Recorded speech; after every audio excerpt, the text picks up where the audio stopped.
سلامونه. د نن خبره نننی بحث ستړي مشئ. بالاخره د طالبانو له لوري په کابل کې د امریکایي پوهنتون د 2 تختول شوو استادانو په بدل کې د طالبانو د 3 مهم مشرانو د خوشي کولو خبر ورکړل شو. د انس حقاني په ګډون د طالبانو 3 مهم بندیان د باګرام له زندانه خوشي شول. ولسمشر محمد اشرف غني په کابل کې وی خبري غونډې ته له باګرام زندانه په مشروط ډول د طالبانو د 3 غړو حاجي مالي خان، عبدالرشید او انس حقاني د خوشي کولو اعلان وکړ. ولسمشر ویل د افغانستان له نړیوالو شریکانو په تیره له امریکا سره له نږدې او هر اړخیزې مشورې وروسته له طالبانو سره مخامخ خبرو ته د زمینې برابرولو لپاره په مشروط ډول د طالبانو د 3 کسانو د خوشي کولو پرېکړه وشوه. ولسمشر ویل په باګرام زندان کې د افغان دولت تر څارنې لاندې دغه خوشي کېدونکي طالبان چې حاجي مالي خان د ولی خان زوی، عبدالرشید د محمد عمر زوی او انس حقاني د جلال الدین حقاني زوی دی. انس حقاني د جلال الدین حقاني زوی دی چې د حقاني شبکې بنسټګر او د دغه شبکې د اوسني مشر سراج الدین حقاني ناسکه ورور دی. د نن خبره په ننني بحث کې د حکومت پر دغه تصمیم باندې بحث لرو. په بحث کې را سره د پوهنتون دغه 2 تنه استادان مېلمانه دي. د پوهنتون استاد او د سیاسي مسایلو شنونکی ښاغلی حاکم مشفق صاحب او د پوهنتون استاد او د سیاسي مسایلو شنونکی ښاغلی شیر عالم املوا صاحب. زه شکر الله پاڅون یم. تاسو دواړو ښاغلو ته ستړي مه شئ. په خیر راغئ. ښاغلی مشفق صاحب، په کل کې دغه پرېکړه څه ډول یوه پرېکړه وشوه؟ بسم الله الرحمن الرحیم. پاڅون صاحب، تاسو ته محترم استاد ته او د انعکاس تلویزیون ټولو قدرمنو لیدونکو ته خپل سلامونه او احترامات وړاندې کوم. پاڅون صاحب په مجموع کې د جنگ بندول، د بندیانو تبادله او د جنگ هغه ناندرې چې په هر هیواد کې وي د هغې د ګل کولو لپاره او د هغې توقف کولو لپاره هلې ځلې د ستاینې وړ دي. په مجموع کې وایو چې یو طرف د طالبانو بندیان چې هغه هم افغانان دي، له بل طرف ته خارجي یا امریکایان چې هغوی دلته په پوهنتون کې د استادانو په صفت باندې دنده اجرا کوله. بالاخره د حکومت او د طالبانو ترمنځ یا د امریکایانو او د طالبانو او د حکومت ترمنځ یو توافق رامنځته شو چې په نتیجه کې هم د طالب چارواکو 3 بندیان چې هغه ډېر مهم بندیان دي او د امریکایي له طرفه د 2 استادانو خوشي کېدل، دا یو قابل قدر فیصله ده او دې ته باید په ښه سترګه وکتل شي. تشکر. پر سوله به تاثیرات څه؟ ولسمشر وایي چې له طالبان سره د مخامخ خبرو زمینې برابرولو لپاره دا ګام اخیستل شوی دی. همداسې به وشي؟ زه فکر کوم چې د طالبانو خوشي کېدل دا به بې تاثیره نه وي. هم به په مذاکراتو په پیل باندې اثرات وي، هم به په روغنیاتۍ باندې اثرات وي او هم کېدلی شي چې د ډېر ځنډ نه وروسته چې د افغانستان د حکومت او طالبان ترمنځ مذاکرات شروع شي، په هغې کې به هم رغنده رول وي. تشکر. ښاغلی املوا صاحب، ستاسې نظر څه دی؟ د حکومت دغه پرېکړه یا په کل کې دغه تصمیم ونیول شو، بالاخره د انس حقاني په ګډون 3 مهم طالب بندیان له باګرام زندانه خوشي شول، څه هم په ښکاره ورته د 2 تنو د امریکایي پوهنتون د استادانو تبادله یاده شوې ده. بسم الله الرحمن الرحیم. قدرمن استاد مشفق صاحب، استاد تخنیکي همکارانو او قدرمن لیدونکو ته سلامونه او نیکې هیلې. اساسا دغه تبادله او معامله د 2 مخالفو لیدرو د امریکا متحده ایالاتو دولت او د طالبانو د تحریک ترمنځ شو. ځکه ګټه اساسي ګټه دواړو لوریو ته لاړ. هغه په دې معنا چې د طالبانو د تحریک مهم مشران چې د کلونو راهیسې دلته بندیانو او تر ټولو کلیدي مشران وو، هغه د 2 امریکایي اتباعو په بدل کې خوشي شول. د امریکا ګټه دا و چې ولسمشر ټرمپ او د هغه اداره به په راروانو ټاکنو کې د یوې لویې لاسته راوړنې په توګه دا به وښیي چې دغه پاکستاني اتباع موږ خوشي کړل. په ټوله کې که چېرته کاش څنګه چې افغان دولت اونۍ وړاندې او ورځې وړاندې ویل چې د انس حقاني خوشي کېدل، البته د دوی د رسمي چارواکو خصوصا د صدیقي صاحب چې د جمهوري ریاست ویان دی، د هغوی په پاڼه اوس هم شته مرکې او کلیپونه، البته د امنیت شورا مشاور دی. ټولو دریځونه دا و چې د انس حقاني خوشي کولو د افغان دولت لپاره ملي کرښه ده، سره کرښه ده، موږ دا په اسانۍ سره نه خوشي کوو او موږ خپل قوانین پرې تطبیقوو. هغه حالاتو ته خو نه رسېدل. کاش چې دا د سولې د پیلامې په توګه یوې خوا ته وربند شوی وی، بلې خوا ته دغه دواړه لوري چې مهم بندیانو دا خوشي شوی وی، دا ګټور و. خو متاسفانه چې نن هم امریکایي ځواکونو افغان دولت او طالبانو په جنوبي ولایتونو کې عملاً عملیات کړي او بېګناه افغانان وژل شوي دي. نو که چېرته دغه تبادله او د مهمو بندیانو خوشي کېدل په سیاسي لحاظ باندې ګټور هغه وخت کې و چې د سولې د شروع دپاره لکه افغان دولت چې ویل زموږ به اساسي شرط دی چې اوربن سره به دا دوی تبادلې په صورت کې به بیا خوشي کوو، یعنی دغه به یې کوو د اوربن په صورت کې. خو اوربن ونه شو، عملاً جنګ روان دی. اوس ظاهراً چې کتل کېږي افغان دولت تاوان کې دی، د دوی د حاکمیت حتی تر سوال لاندې دی، ځکه هغه اتباع خو زموږ نه دي. امریکایي اتباع د افغان اتباعو په مقابل کې خوشل. دلته زموږ ملي حاکمیت هم نقص دی، ځکه دا زموږ په زندانونو کې اوسېدل زموږ بندیان چې هغه راغلي زموږ د بچیانو روزنه یې کوله. ولسمشر دا استدلال کوي په دې ارزي ده چې دلته بیا دوه خبرې دي. بیا دلته د په امنیتي لحاظ باندې چې ګورو څو کلونه چې دغه خلک زموږ بچیان روزل یا امریکایي اتباعو د هغوی ساتنه زموږ د دولت او نړیوال ټولنې ګډ مسؤلیت و. لیکن دا هم د ضعف نقطه ده، د کمزورۍ نقطه ده په امنیتي لحاظ باندې چې ولې یو دولت او یو نړیوال زبرځواک په دې نه توانېږي چې هغه خپل اسیر شوي استادان راخوشي کړي. اول دا و چې د دوی اختطاف ولې، دا د سوال خبره ده چې په پلازمینې نه دوه استادان تښتول کېږي، زموږ امنیتي ادارې کمزورۍ باندې دلالت کوي. بیا دوی نن هم ولسمشر اعتراف وکړو چې موږ او شریکان هم نړیوال شریکان په دې ونه توانېږي چې دا خوشي کړو. دا یو ډول اعتراف دی. هغه شو خو ویم کاش کې دغه د سولې دپاره شوی وی، ولې که چېرته د سولې پیلامن نشي، سولې یعنې دغه معاملې د سولې په قیمت باندې شوی وي، بیا هم پروا نه کول. سره ده چې په دغه خلکو باندې د زرګونو افغانانو د قتل ادعا پیش ده، جنګي جنایت ادعا پیش ده. په هغه صورت کې بیا ګټور چې موږ او تاسې د جګړې نه بېغمه شوي، خو عملاً موږ نن هم جګړه ده. ښه که بیا هم د سولې دپاره د یو حسنیت دپاره د یو شرط په توګه یو نړیوال ضمانت موجود دی او سولې خبرې نتیجې ته رسېږي، بیا هم ګټور دی. ولې که چېرته سوله نه کېږي، هم افغان دولت هغه حاکمیت ملي حاکمیت چې موږ ادعا کوله، خصوصاً زموږ حکومتي مشران او پلویانو چې ویل چې نه موږ په دې برخه کې خپله فیصله لرو، خپل حاکمیت لرو، دوی موږ سره زندانیان دي او موږ خپل شرایط پې منو، دا نور د سوال لاندې شو. هماغه خبره چې وایي چې څوک چې فرمان څوک چې ډوډۍ ورکړي هماغه فرمان ورکړي، کس کې انان میدهد فرمان میدهد.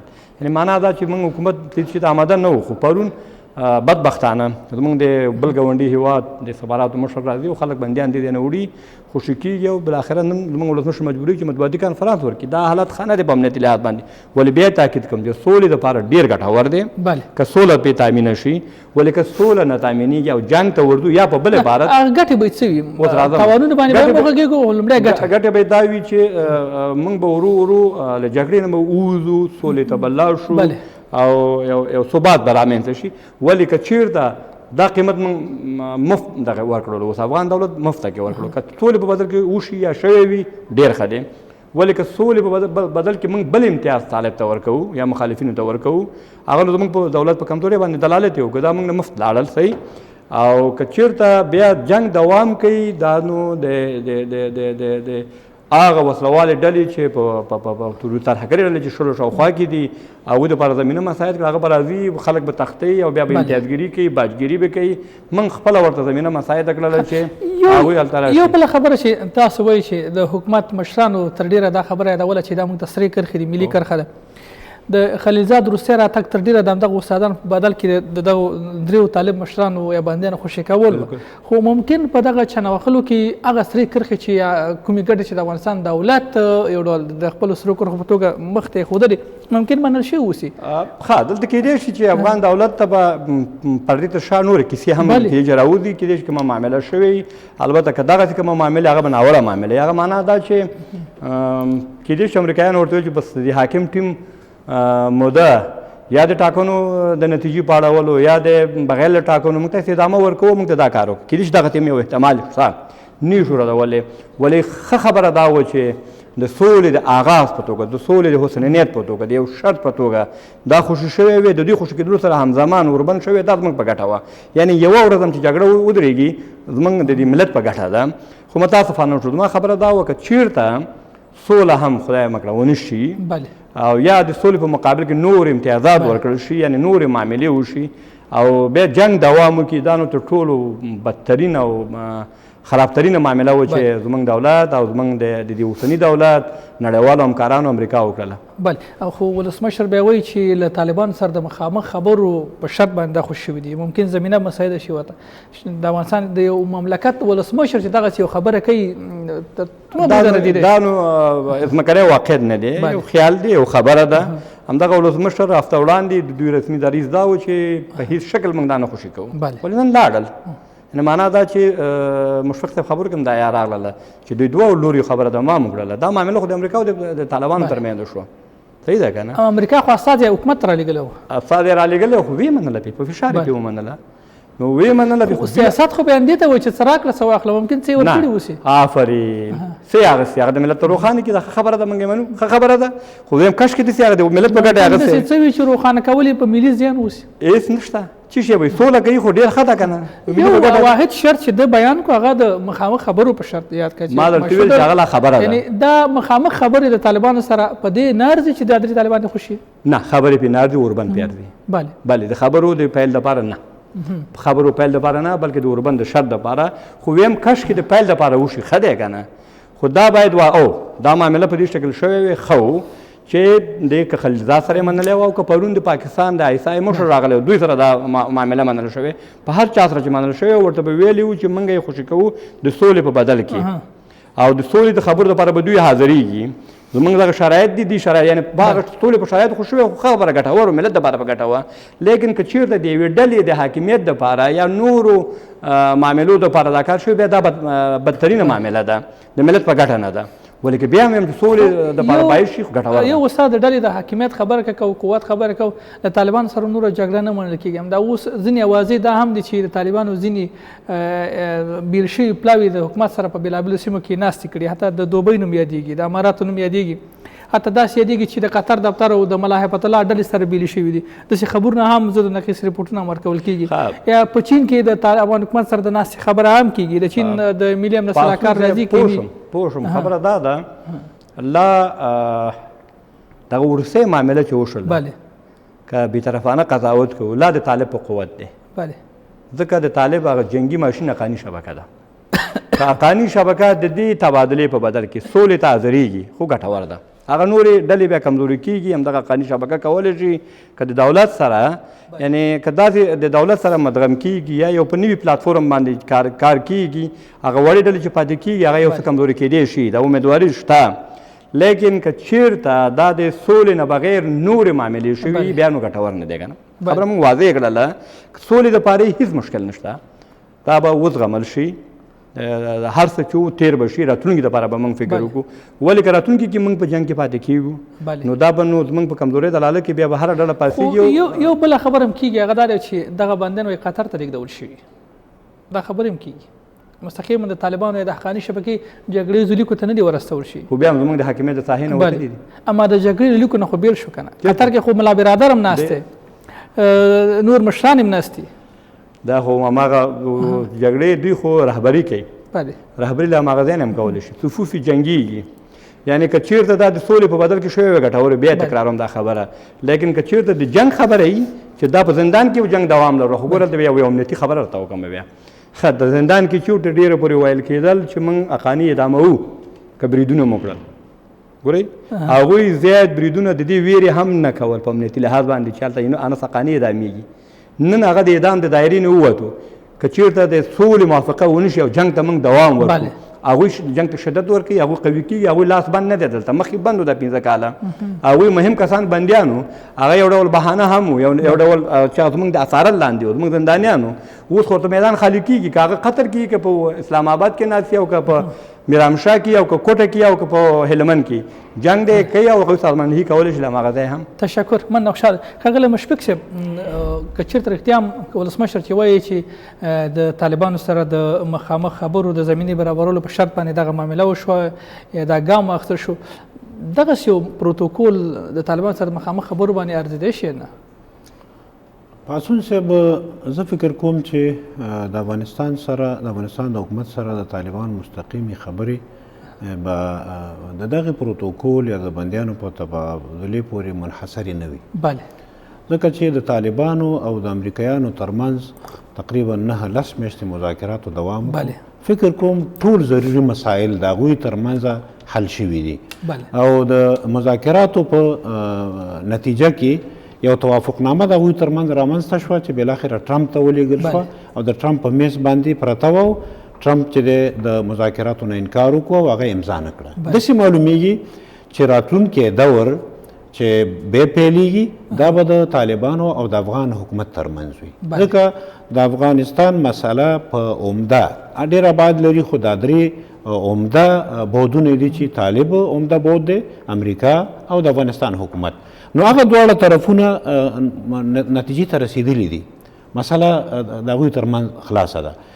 مجبوراً به طالبان په دې دور کې چې مذاکرات شروع کیږي د افغانستان د حکومت سره به خبرې کوي، ځکه هغوی خپل مذاکرات او غوښتنې کیدای شي د دې بندیانو تبادله هم د هغې د هماغې مذاکراتو یو لړۍ وي، یوه برخه وي او شاید دا هم دا مذاکرات همدې لپاره متوقف شوي وي چې دا بندیان پکې تبادله کړو. تاسو وګورئ چې زه خو لا په دې نظر یم چې مذاکرات بالکل توقف شوي دي نه، ځکه چې تاسو په توقف کې ولیدل چې طالبانو 4-5 هیوادونه روسیې ته، چین ته، پاکستان ته، ایران ته، شاید ځینې نور ځایونو ته هم سفرونه کړي وي.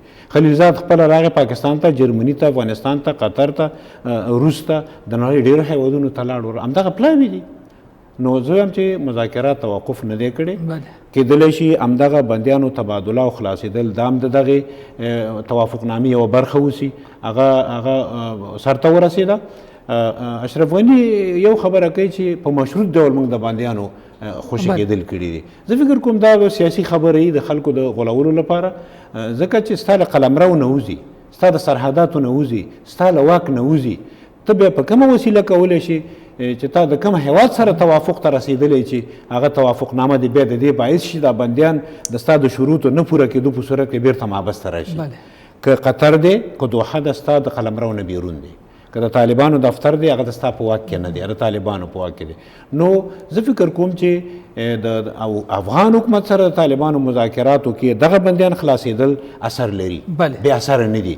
خو دا د دې معنی نه دی چې د همدې تبادلې په نتیجه کې به طالبان دې ته اړ شي چې د افغان حکومت سره خبرې شروع کړي. زه فکر کوم په دې حد کې نه ده، خو دا ده چې د طالبانو ډله یا د حقاني شبکه یا په مجموع کې ټول طالبان دغه درې کسان مهم کسانو او کېدلی شي د دې په خلاصېدو باندې د طالبانو په صفونو کې خوشنیتي رامنځته شي، روغنیتي رامنځته شي او کېدلی شي دا په هغوی باندې یو مثبت اثر ولري. نو زه فکر کوم چې دا څو مسلې چې د قطر په مذاکراتو کې لاندې باندې کېدی چې یو تبادله ده، چې یو د جنگ توقف یعنی اوربند، دویم دا چې د خارجیانو وتلو، او څلورم دا چې درېیمه ماده یې زما له ذهنه ووته چې څه وه، اوربندو د بندیانو تبادله وه، د امریکایانو وتلو، دغه څو مادې وي فکر، او د افغان حکومت سره مستقیمي خبرې. زه فکر کوم دا د بندیانو تبادله به د مذاکراتو په شروع کېدو باندې مثبت اثر ولري. یو بل اندېښنه چې حملوال چې هغه دا وایي چې جګړې ځیلي کې به د دوی غښتلي کړي، لکه څنګه چې دی وایي چې قومانده وایي لاس کې واخلي د طالبانو د جنګیالیو. حقاني شبکه یوه خطرناک شبکه ده او کوم لوی بریدونه چې شوي دي تر ډېره حقاني شبکې کړي، یا ډېرې وژنه چې مرجوع پکې رامنځته شوې هغه بریدونه مسؤلیت حقاني شبکې اخیستې. دا نن مشر ورځي ممکن وایي دا ډله لا غښتلي شي او بېرته جګړیز حالت ته ورشي. آیا بېرته دا ډله د جګړې قوت ته ورګرځي؟ دوه خبرې، یو خو دا چې د جنګونو خاصیت دا دی چې زموږ ستاسو تجربه دا ده چې جنګونه د افرادو پورې اړه نه لري. افراد چې هر څوک وي هلته سیستم ډېر معتبر دی، هلته حمایت ډېر معتبر، هلته امکانات ډېر معتبر دي. که دغه امکانات موږ احمد ته په لاس کې ورکو او که محمود ته په لاس کې ورکو، هغه کولی شي چې هغه جنګ ډېر ښه پیشرفته او په ښه شکل باندې مخ ته وځي. او ځینې مهارتونه به پکې فرق ولري، خو دومره ډېر اعصاب نه کوي چې د دې درې بندیانو په تګ باندې دا بیرته جنګ له سره شي.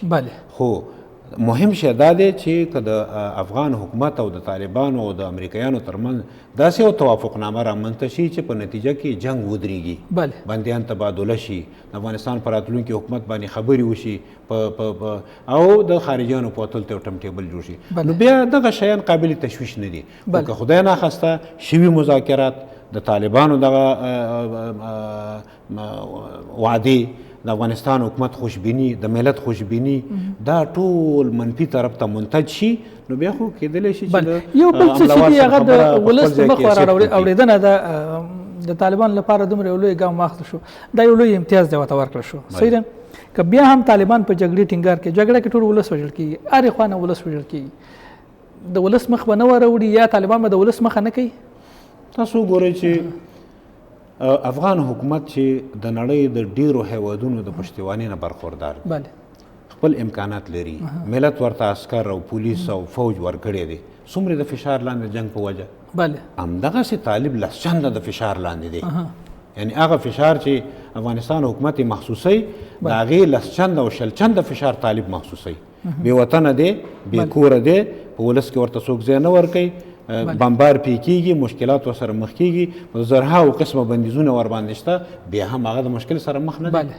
عین مشکل چې حکومت ته متوجه دی هغوی ته هم متوجه دي نو بناً خبره به داسې کېږي چې د فشارونو په نتیجه کې به هغوی هم دې ته اړ دي چې نور په افغانستان کې د جګړې مخه ونیسي او په افغانستان کې سوله رامنځته شي ولس د ملامتۍ خبره په یقیني صورت سره زمونږ عوام او زمونږ عام خلک هم د طالب په جګړه کې وژل کېږي هم د حکومت په جګړه کې وژل کېږي د دې ملامتیا دواړو جهتونو ته متوجه ده خو که موږ ووایو چې هر څوک متخلف دی او د عوامو او د رعیت په خلاف باندې اقدام کوي یقینا ملت او رعیت د هغوی نه خفه دی هغوی نه ګیله هم کوي او د هغوی نه هیله هم دا کوي چې څومره عاجل کېدلی شي د شخصي ګټو په عوض باندې ټولنیزو ګټو ته او د ملت ګټو ته ترجیح ورکړي او جنګ ته خاتمه ورکړي په کل کې سړی تحلیل کوي طالبانو بندیان خوشي کېږي د سولې خبرې هغه د 9 دوره پوره کېږي بالاخره نوي دور ته یو ډول هیلې شته د افغان حکومت ترمنځ او طالبانو ترمنځ مخامخ خبرې کېږي د خبرونو ضد نقیص خپرېږي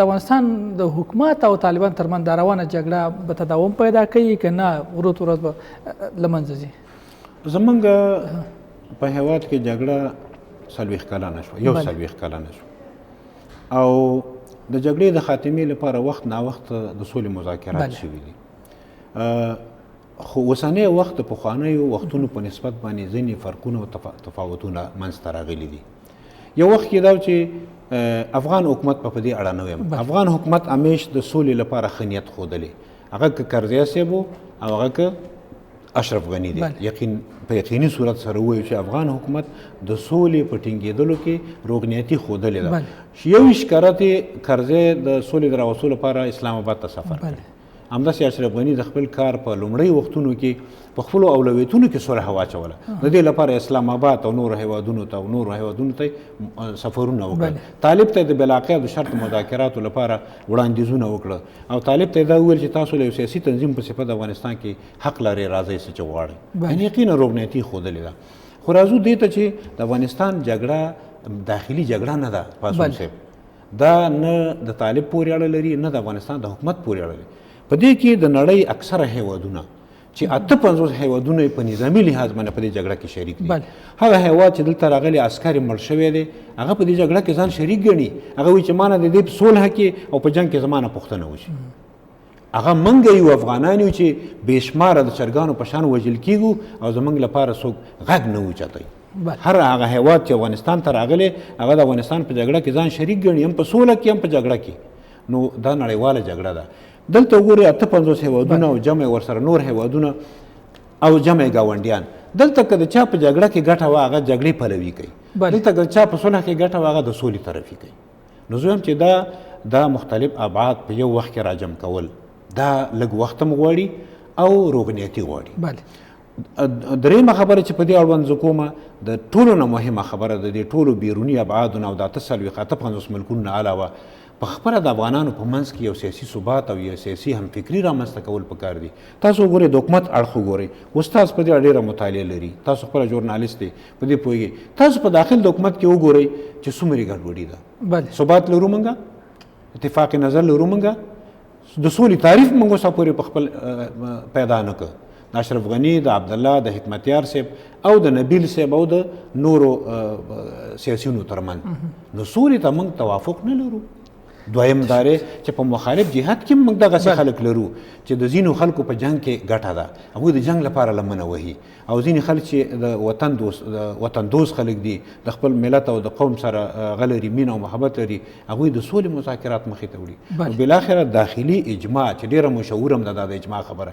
خو په تعصب سره چې په نړیواله سطح اجماع رامنځته شوه او نه د افغانانو ترمنځ. تشکر، خوشحاله اوسئ. چېرته په داخل د هېواد کې د داخل د سیاسیونو ترمنځ او د طالبانو ترمنځ او په مجموع کې بیا د طالب او د حکومت ترمنځ یو اجماع رامنځته شي، هم فکري رامنځته شي، نو یقین لرم چې دلته به بیا نړیوال زموږ د مقاصدو او زموږ د نظرونو خلاف ورزي نشي کولی. دلته بیا هغه څه کېږي چې هغه موږ او افغان ملت یې غواړو. تشکر، مننه، خوشحاله اوسئ. ښاغلی ملاول صاحب، بالاخره سید معامله خو وشوه، کار وشو او تبادله وشوه، بندیان سره خوشي شول. حکومت ته درېیمه کومه لاره پاتې ده که چېرته د دغې تبادلې په صورت کې تاسو هم اندېښنه وښوده، مشفق صاحب هم اندېښنه ښیي چې ګوندي د قلمرو نه خلک ووتل، درېیمه کومه لاره چې استفاده ترې نه وکړي بالاخره د فشار په توګه یې وکاروي؟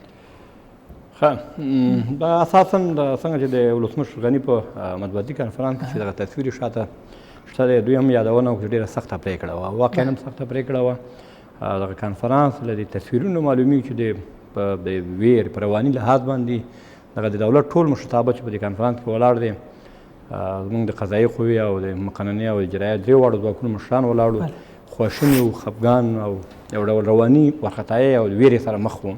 دا واقعا ډېر سخت حالت دی چې د ملي حاکمیت ادعا هم کوو، انتخابات هم کړي او حکومت هم لرو، خو بیا هم هغه څه چې زموږ په خوښه یې نه کېږي او د نورو په خوښه باندې زموږ له زندانونو نه د بل چا د ګټو دپاره یا د امریکایانو د ګټو دپاره بندیان خوشي کېږي. حکومت ته نوره لاره نه ده پاتې. یوې خوا نه حکومت یا په مجموع کې جنګ د حل لاره نه ده، هر وخت چې هر چیرې جګړه شوې دی بالاخره د سولې خبرې دي، مذاکرات دي، خبرې اترې دي او سیاسي تفاهم لارې نه حل کېږي. که دا جګړه اوس 40 کاله دوام وکړي، کېدای شي 40 کاله نور هم دوام وکړي، بیا به هم خبرو ته راځو. زموږ نظر پخوا نه دا و چې حتی تر انتخاباتو نه وړاندې باید سولې دپاره خبرې شوې وي، مذاکراتو تللی وي. اوس انتخابات هم بحران ته لاړ. بدبختانه په دې باید موږ اعتراف وکړو چې زموږ اوسنی دولت په دې ونه توانېدو چې ولس محبوبیت ترلاسه کړي او ډېر ولس انتخاباتو ته راوباسي. ډېر کم خلکو ګډون کړی دی او هغه هم بحران ته لاړل. هم حقوقي لحاظ باندې بحران شته، هم تخنیکي لحاظ باندې، هم سیاسي لحاظ باندې شته. اوس پرون ښاغلي حکمتیار چې ادعا وکړل چې 1.40 میلیونه یعنې 12 لکه رایې 43% کېږي، دا جعلي دی او رښتیا هم 20 لکو نو خبره 13 لکو ته راښکته شوې ده. دا خپله د 43% جعل خبره ده، نورې خبرې هم پکې شته، هغه هم بحران ته لاړلي. نو بهتره خبره ده چې زموږ حکومت دپاره څنګه چې مشفق صاحب هم یادونه وکړله، نور باید دغه ګروپي ګټې او د قدرت بقا او دوام او دې کیسونه باید نور تیر شو. دغه اسلامي جمهوریت تر چتر لاندې چې څومره سیاسیون دي، سیاسي ګوندونه دي، مدني نهادونه دي او د خپله په مجموع کې د جمهوریت چتر لاندې څومره دي، د دوی ترمنځ باید په همدغه اونۍ کې په عاجل ډول یو اجماع وشي، توافق نظر وشي چې طالبانو سره م یوه د قرباني ورکړله، بندیان مو خوشي کړل، د امریکایانو د پروګرام سره چې هغوی سولې ته لومړیتوب ورکړی. څنګه چې مشفق صاحب ویل کېدای شي 9 پړاوونو کې هغوی خبرې نهایي شوې، لږ څه به پاتې، نو هغه سره باید موږ یو واحد دریځ نه لاړ شو. واحد دریځ نه لاړ شو، بس په انتخاباتو هم ډېر ټینګار نه وکړو، د خپل حکومت د بقا دپاره هم ټینګار ونه وکړو، د 40 کلنې جګړې د ودرېدو دپاره ښه په مکمل ډول کېدای شي چې ډېر خوشبین هم نه وو چې 100% کې به جګړه کمه شي، ولې د دې امکان شته دی د طالبانو سره توافق وشي، ډېره برخه یې راشي، دلته په یو نوي پلاتفورم باندې یا نوي میکانیزم باندې یو جوړښت باندې توافق وشي چې هغه یو څه د طالبانو شرایط ومنل شي، یو څه شرایط زموږ د دولت او د بهرنیو دوستانو ومنل شي، یو نوي نظام باندې فکر وشي، د راتلونکي نظام باندې په هغه توافق وشي. دا تر ټولو ګټور دی. اوس حکومت ټول تمرکز باید په سوله وشي او داخلي اجماع باندې وشي. د بین المللي اجماع مسؤلیت زموږ د دولت دی چې تر څو ګاونډیانو سره د سیمې د ځواکونو سره نړیوالو زبر ځواکونو سره چین او روسیه، هغه پخواني روسیه نه دي چې 10 کاله وړاندې وو. نن سبا امریکا خپل په 2013 کال کې چې خپل ستراتیژي اعلانوله، خپل نظامي او سیاسي سیالي روسیه اعلان کړو او اقتصادي سیالي چین اعلان کړو. نو هغوی سره هم باید موږ یو ډول اجماع ولرو، همغږي ولرو. که نه دا مسؤلیت باید امریکایان د خپلو ګټو په خاطر د هغوی سره توافق هغوی وکړي، خو داخلي اجماع موږ لپاره ضرورت دی. زما وړاندیز، زما نظر دا دی چې باید دولت اوس د ټولو اشتباهات چې شوي دي، د ټولو اختلافاتو سره چې دوی لکه بین الحکومتي لري، له عبدالله سره لري، یا له دغه موجوده کاندیدانو سره، یا بهر نور سیاسیون پاتې دي، دا ټول د یو چتر لاندې تر کې دغه قرباني چې ولسمشر غني نن د قربانۍ خبره کوي چې ما قرباني ورکړه، نو خو بهتره قرباني دا چې که دی د واک نه ځي او سوله تامینېږي، هغه د په قهرمانۍ هم دلالت کوي، قرباني هم پر ځای ده او افغانان هم د جګړې نه خلاصېږي. نو یو سولې د تګ دپاره باید یو اجماع رامنځته کړو، دا بهترینه لاره ده. ملت له کوم فشار نه په استفادې سره بالاخره جګړې ودرولو کې رول لوبولی شي؟ څوک؟ ملت قرباني ملت خوار ملت هېڅ هم نشي کولی. موږ داسې نه یو چې موږ څه کولی شو، د جګړې وسیلې وسایل پردی دي. موږ وخت مخکې یادونه وکړله، استخباراتي نیابتي جګړه ده، دلته د زبرځواکونو استخبارات جنګ کوي. زموږ دولت خپله د امریکا د دولت لخوا نه 4 میلیارډ ډالر موږ ته د کال مصارف راکوي. یعنې معنا دا چې خپله ولسمشر یو ځل وویل چې موږ د واشنګټن او نیویارک ښارونه په افغانستان کې ساتو. یعنې موږ خپله د اعتراف وکړو چې موږ د هغوی د ګټو دپاره دلته جنګ کوو. همدغسې طالب هم د روسي، ایران او د پاکستان د ګټو دپاره جنګ کوي. نو هغه ساده خبره نه ده چې ملت به فشار راوړي او دوی به استعفا ته اړ شي یا یو تاثیر به وکړي. ملت به موږ غوندې غږ کوي او سوال او زاری کولی شي. نور د جګړې قوت هغه چا سره ده چې ماشین د جنګ چلی. بله، تشکر. ډیره مننه له تاسې دواړو ښاغلو د پوهنتون استاد او د سیاسي مسایلو شنونکی ښاغلی شیر علم املوال صاحب، همدارنګه د پوهنتون استاد او د سیاسي مسایلو شنونکی ښاغلی حاکم مشفق صاحب. ډیره مننه کور مو آباد چې راغلی، دغه بحث کې مو ګډون وکړ. تشکر. خوشحاله اوسئ. د انعکاس راډیو ټلویزیون قدرمنو لیدونکو او خوږو اورېدونکو، نننی بحث همدلته پای ته رسېږي. الله مو مل شه.